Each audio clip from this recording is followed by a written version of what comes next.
Now we're going to examine how HTTP structures communicate between browsers and the web server. Rather than focusing on the syntax details, we're going to analyze how HTTP as an architectural system and explore how its design choices directly influence performance, scalability, and user experience on the modern web. You have to remember that HTTP is an application layer protocol above everything else. It governs how web browsers and web servers communicate, and it defines that strict request-response pattern that both sides must follow. While transport protocols move bytes reliably and quickly, HTTP assigns meaning to those bytes. This separation allows HTTP to evolve independently from the underlying transport layer. Now, HTTP was intentionally designed to be stateless. After responding to a request, the server discards all the information about the client. This simplifies the server design and allows a massive scaling across millions upon millions of users online. However, that statelessness also introduces some challenges when applications need that continuity.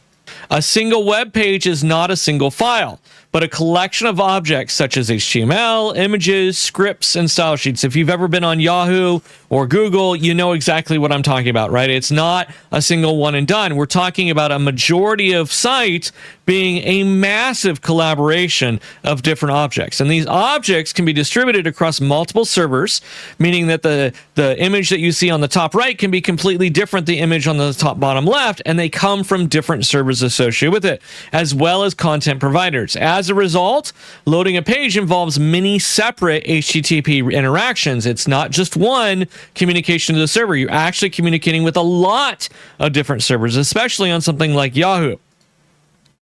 In non-persistent HTTP, each object is transformed over a separate TCP connection. This approach creates significant overhead due to repeated connection setup and tear down. As pages grow more complex, this model becomes increasingly inefficient. So persistent HTTP allows multiple objects to be transferred over a single TCP connection.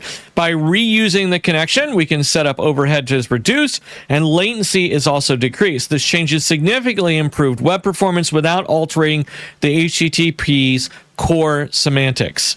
When a user enters a URL, the browser begins a cascade of requests of the embedded objects. The connection reuse determines whether these requests feel instantaneous or sluggish, and users perceive the performance not from the raw bandwidth, but from how quickly the content appears on the web page. For web interactions, we want to reduce the delay more than maximizing the raw throughput. The HTTP stateless design prioritizes that scalability, even if it contemplates our continuity. As a result, many performance optimizations occur at the application layer. All right, we've examined how HTTP is an architectural design system rather than a message format. We've identified how design choices such as statelessness and connection management directly affect your user experience. And we understand that these principles are the stage for understanding HTTP behavior in a real network.